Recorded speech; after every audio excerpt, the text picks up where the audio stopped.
Joining us today for Spotlight is Aso Hassanzadeh. He's the former Deputy Secretary General of the Kurdish Democratic Party of Iran, the KDPI. Great to have you with us on the program today. Let's start, if we may, with what you've been hearing on your end. Could you lay out the situation on the ground for us according to what you've been able to gather from your contacts there? Thank you for having me.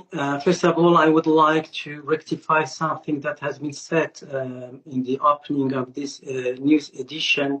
I do not agree with the term used to qualify Iranian political parties as separatists, as the political program of those parties, as well as the written document that constitutes the basis of the newly created coalition of the Iranian political forces, Iranian Kurdish political forces demonstrated.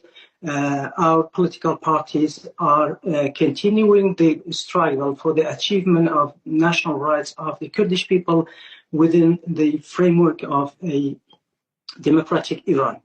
Now, as for your question, I can tell you that today, as during the past few days, the Iranian army kept striking our bases and headquarters and the camps of the civilians, of families of the members of our parties. And right now, the Iranian regime, fearing the possibility of a ground offensive with the participation of the Kurdish forces, the Iranian regime is concentrating a large number of its troops along the borders. What's the position of your party, Aso, the Kurdistan Democratic Party of Iran, with regards to all of this? I understand that your party is in coalition with other major Iranian Kurdish parties, and your stated objectives include toppling the Islamic Republic. Yes, well, unlike Gulf countries that were dragged into this conflict without being previously in direct confrontation with the Islamic Republic, Kurdish people, both in Iran and Iraqi Kurdistan, are affected by this war. Not only because with the U.S. broadening the scope of the targets in Iranian Kurdistan, targeting the non-strategic military bases of the Iranian army. So the Kurdish territories in both Iran and Iraq constitute a battlefield. But this war is conducted against a regime, namely the Islamic Republic, that has been conducting and waging a war against the Kurdish people for more than almost 5 decades. So it does affect us. As you know, the latest wave of repression of the Iranian protesters showed that this regime cannot be overthrown through street protests. That is why, if at the end of this war, this regime falls, of course, we will be happy. So we are affected by this war, but we want and we have the potential capacity of constituting a major factor in shifting the U.S. policy towards Iran, towards a regime change and the constitution of a democratic alternative that would be inclusive and respecting the rights of all segments of Iranian society. So then, to reach that objective that you laid out for us just now, are you in contact with the U.S. in order to make this happen? And when push comes to shove, would Kurds be ready to step in and ultimately intervene in Iran? Well, I'm not in a position to provide any details regarding the level, the nature, and the content of the contacts and the discussions. But I can confirm that unprecedented contacts have been made between the U.S. administration and our political parties in the framework of this coalition of Iranian Kurdish political forces. If we can get rid of this regime, this war, that could be, we would like to seize this opportunity to both play a role that would constitute an incentive to the rest of the Iranian peoples and the Iranian population in order to put an end to this regime, but at the same time, as right now the Iranian regime is using the Iranian population, civilians, as a human shield, and there would be a risk of seeing the regime take revenge on the civilians in case where a ground offensive is launched through our participation. There are many conditions to be met. Most important, apart from the fact that our Peshmerga forces do need military assistance, but we would like to ensure that there is a guarantee by constituting, setting up a kind of no-fly zone in order to preventing the Iranian regime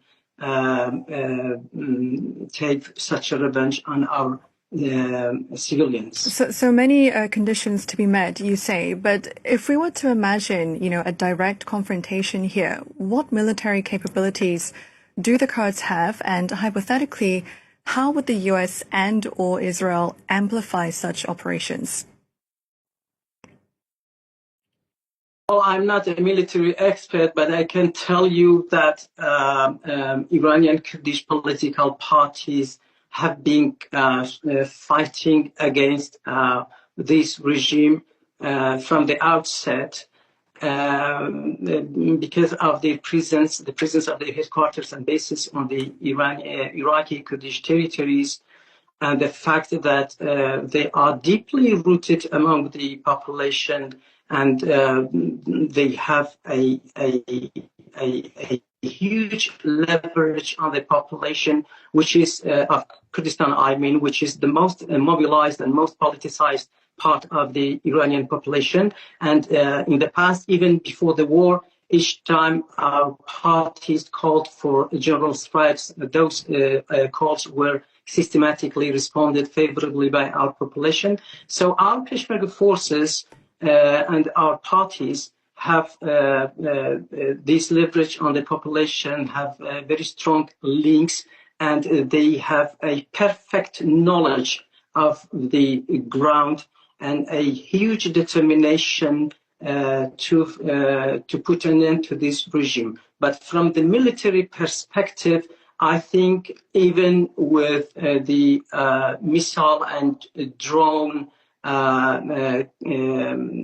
regimes, missiles and drones being destroyed, I think without the military assistance and let's say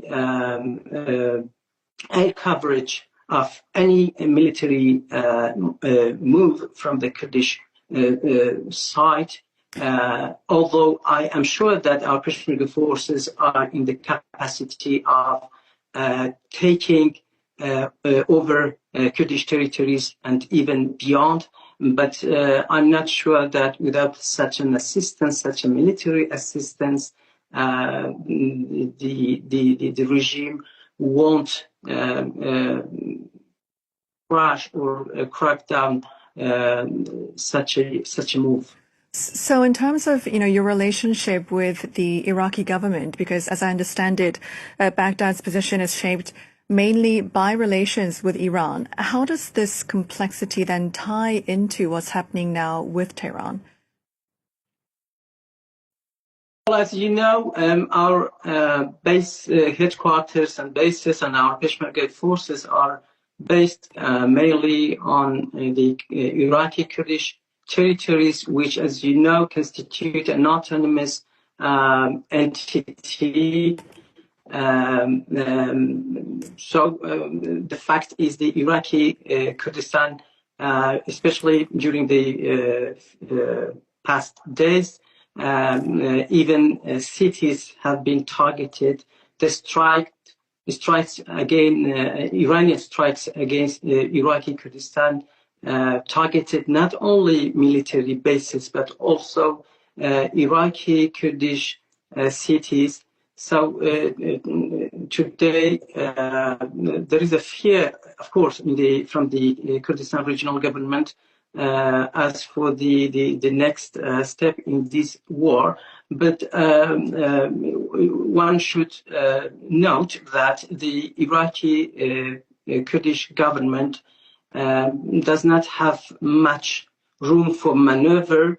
It constitutes a strategic friend of the United States while having neighboring relations with the Iranian regime that can destabilize easily the Iraqi Kurdistan. But at the same time, I think that the United States should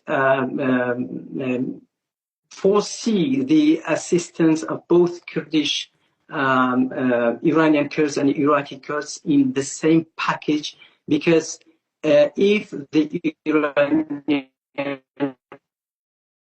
that would be in the interest of the Iraqi Kurds as well, and the Iraqi Kurdistan region would no longer be under the threat and blackmail of the Islamic Republic. So then if Iranian Kurds were to stage a cross-border ground operation into Iran, it could, obviously open a new front against the Iranian government. What's the likelihood of this happening? And how is Tehran anticipating this move from the Kurds, do you think?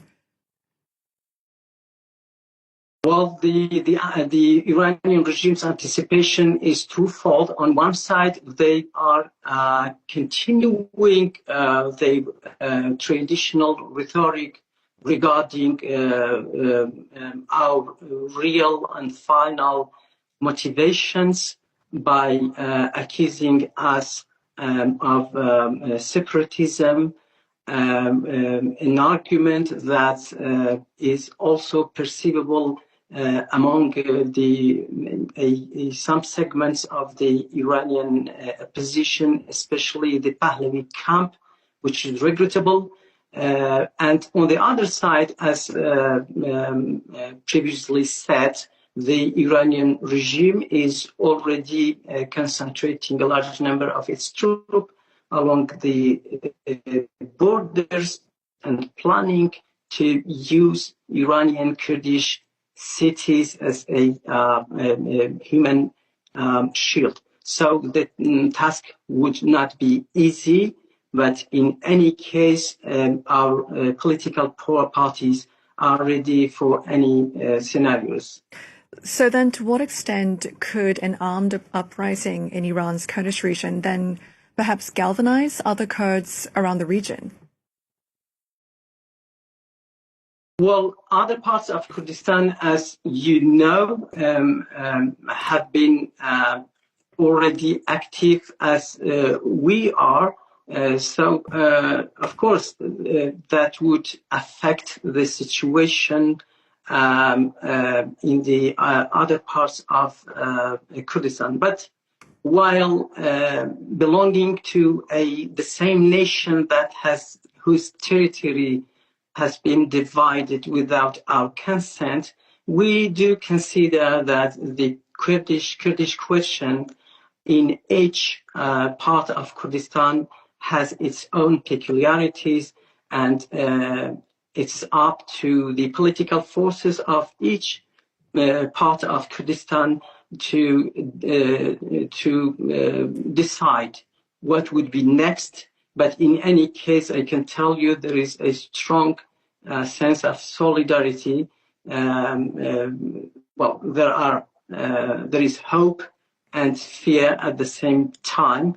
But in any case, I would like to once again emphasize the fact that if we see an Iran, a new Iran without the Islamic Republic, an Iran in which we have genuine democratic institutions and a constitution that does recognize the rights of the oppressed nationalities in Iran, including Kurds, through a federal system,